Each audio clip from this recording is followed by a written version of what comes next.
शिमलापुर नाम का एक गांव था, जहां पर सारी चीजें उल्टी थी। घर उल्टे और तो और लोगों के काम करने का तरीका भी उल्टा। फिर एक दिन ये खबर शिमलापुर गांव के हरीश को पता चलती है और वो खुद ही अपनी आंखों से इस गांव को देखने के लिए आता है। वो देखकर कहता है, अरे ये क्या, यहाँ तो जैसा सुना था वैसी ही सारी चीजें उल्टी हैं। घर से लेकर कुएं सब उल्टे हैं, पर ये सब संभव कैसे है?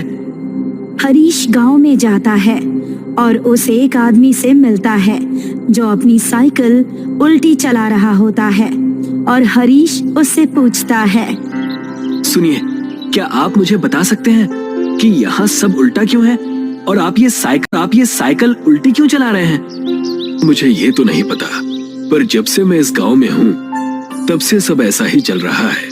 पर तुम ये बात गांव के मुखिया से पूछ सकते हो, उन्हें जरूर कुछ पता होगा।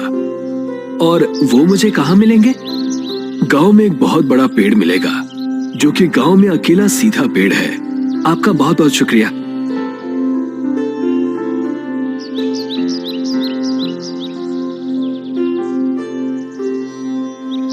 वहां से हरीश उस पेड़ के पास पहुंच जाता है जहां पर गांव के मुखिया खड़े रहते हैं।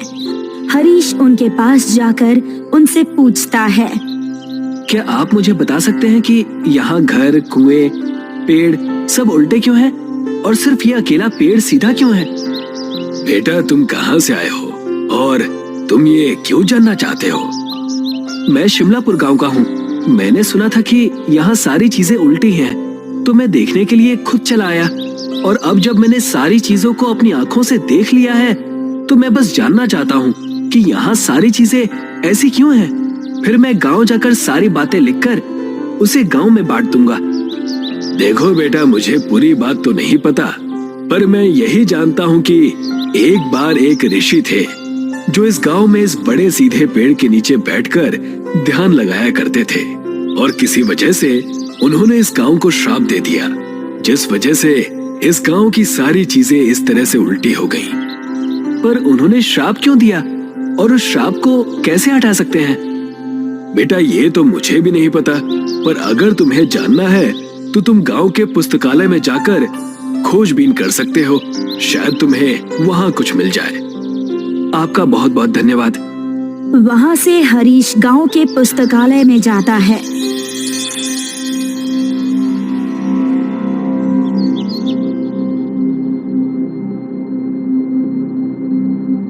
जहां पर कई सारी किताबों की लिखाई उल्टी होती है। यहाँ के किताबों में तो लिखावट भी उल्टी है, इसे तो पढ़ना भी बहुत मुश्किल है। हरीश किताबों को पढ़ने की कोशिश करता है। वैसे ही उसकी नजर एक किताब पर पड़ती है जो कि बाकी किताबों से थोड़ी अलग थी। हरीश उस किताब को उठाकर जैसे ही खोलता है तो वो देखता है, अरे, इस किताब में तो सारी चीजें सीधी लिखी हुई हैं। देखता हूँ, शायद इसमें कुछ लिखा हो जिससे ये पता चल जाए कि इस गांव की ये हालत आखिर हुई कैसे।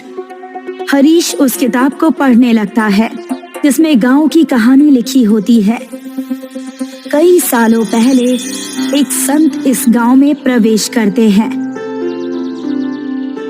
और बड़े से पेड़ के नीचे बैठ जाते हैं। उस समय गांव का नाम सीधापुर हुआ करता था और संत जी गांव वालों को सही बातें सिखाया करते थे। एक दिन संत जी गांव वालों को इकट्ठा करते हैं और उन्हें सूचना देते हैं, गांव वालों, मैंने आप सभी को यहाँ इसलिए इकट्ठा किया है ताकि आप सभी को गांव में हो रहे शिकार के बारे में बता सकूं। आप लोग जो मासूम जानवरों का शिकार कर रहे हैं उसे अभी छोड़ दीजिए, वरना इसका अंजाम पूरे गांव वालों को भुगतना पड़ेगा। ये बात सुनकर कुछ लोग आपस में कहते हैं, इस संत को यहाँ आए हुए कुछ ही दिन हुए और ये हम पर अपना राज चलाना चाहता है। तुम सही कह रहे हो, हम तो अपने शिकार का काम जारी रखेंगे। चलो अपने शिकार के जाल को गांव के जंगल में डाल कर आते हैं। गांव वाले संत की बातों को अनसुना कर देते हैं और फिर से शिकार के कई सारे जालों को जंगल में बिछा देते हैं। फिर एक दिन संत जंगल से गुजर रहे होते हैं। ये गांव वाले शिकार हद से ज्यादा करने लगे हैं और ये सब कुछ अपने शौक के लिए कर रहे हैं। बिना वजह मासूम जानवरों को मारना बहुत बुरा है। जैसे ही वो ये शब्द कहते हैं, वैसे ही एक रस्सी उनके पैर में पड़ती है और खींचकर संत जी को पेड़ से उल्टा लटका देती है। लगता है बड़ा शिकार हाथ लगा है। हाँ हाँ, चलो देखते हैं। जैसे ही वो लोग वहाँ संत जी को उल्टा लटके देखते हैं, वो डर जाते हैं और जल्दी से उन्हें नीचे उतारते हैं। फिर माफी मांगने लगते हैं, पर संत जी बिना कुछ सुने उस पेड़ के नीचे आ जाते हैं और ध्यान में लग जाते हैं और जल्द ही सारे गांव में ये बात मालूम पड़ जाती है। सारे गांव वाले संत जी से मिलने आते हैं। हमें माफ कर दीजिए जो हमने किया उसके लिए। संत जी ध्यान से अपनी आंखें खोलते हैं। उनकी आंखें क्रोध से लाल हो चुकी होती है और फिर वो गांव वालों से कहते हैं, मैंने तुम्हें पहले ही चेतावनी दी थी, पर जो आज मेरे साथ हुआ मैं उसे नहीं भूल सकता।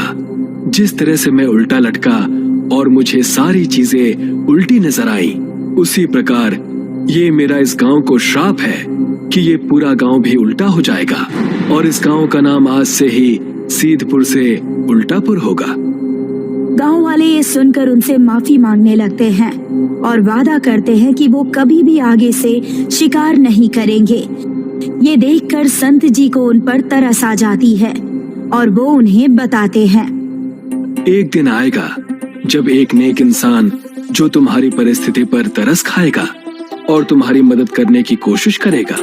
बस उसे मेरे जैसे 100 संतों को अपने हाथों से बनाकर भोजन खिलाना होगा, लेकिन भोजन की सामग्री गांव के हर घर से आनी चाहिए।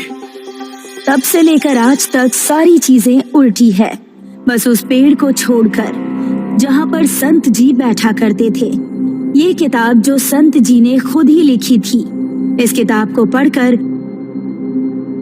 हरीश मुखिया के पास जाकर उन्हें सारी बातें बताता है और कहता है, अगर हमें ये श्राप तोड़ना है तो हमें सारे गांव के घरों से खाने का सामान मंगाना होगा। ये तुम सही कह रहे हो। मैं आज ही सारे गांव वालों को जमा करता हूँ और उन्हें सारी बातें बताता हूँ। पर वो व्यक्ति है कौन जो हमारी मदद करना चाहता है? मुखिया जी, वो और कोई नहीं, मैं ही हूँ। जब से मैं आया हूँ मुझे आप लोगों की परिस्थिति पर तरस आ रहा है और मैं तो बस आप लोगों की मदद करने का कोई उपाय ढूंढ रहा था, तभी मुझे वो किताब मिली। बहुत बहुत धन्यवाद तुम्हारा बेटा। मुखिया सारे गांव वालों को जमा करता है और सारी बातें विस्तार से बताता है और फिर गांव वाले कहते हैं, हम सारी चीजें करने को तैयार हैं। हमें इस श्राप से मुक्त होना है हरीश, तुम बस खाना बनाना। हम सभी गांव वाले गांव के सभी घरों से तुम्हें खाने का सामान लाकर देंगे। जी ठीक है, तो मैं 100 संतों के लिए खुद खाना बनाऊंगा और इस गांव को इस उल्टे होने के श्राप से मुक्त कराऊंगा। गांव के हर एक घर से कुछ न कुछ सामान आता है और सबको जमा करके हरीश संतों के लिए खाना बनाता है। अगले दिन गांव वाले 100 संतों को बुलाते हैं भोजन के लिए। खाना खाने के बाद उनमें से एक संत मुखिया जी से पूछते हैं, क्या हुआ मुखिया, अचानक से हम सभी के लिए ये दावत कैसी? कई वर्षों पहले एक संत ने इस गांव को श्राप दिया था कि इस गांव की सारी चीजें उल्टी हो जाएं, चाहे वो घर हो या फिर पेड़ या फिर कुआं।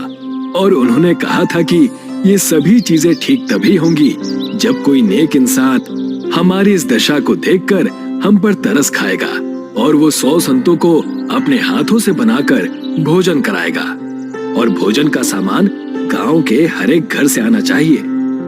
संत हरीश बेटा, तुमने जो इस गांव के लिए किया है उसे देखकर हम सब बहुत खुश हैं। अगर ये सदा खुश रहो बेटा। ये सारे संत गांव वालों को आशीर्वाद देते हैं और अपने रास्ते निकल जाते हैं। और फिर अगली सुबह जब सूरज उगता है तो सारी चीजें एकदम सीधी हो जाती है। गांव के हर एक घर सब सीधे हो जाते हैं। ये देखकर गांव वाले बहुत खुश हो जाते हैं और मुखिया जी सारे गांव वालों को एक साथ जमा करते हैं। हरीश बेटे, तुम्हारा बहुत बहुत धन्यवाद। जो तुमने हमारे लिए किया शायद ही कोई करता है। इसकी कोई जरूरत नहीं है मुखिया जी। बस आप गांव वालों को बता दीजिए कि पहले वाली गलतियां वापस ना दोहराएं। हाँ, तुम सही कह रहे हो। तभी मुखिया जी सारे गांव के लोगों से कहते हैं, इस गांव में आज के बाद कभी कोई जानवरों का शिकार नहीं करेगा।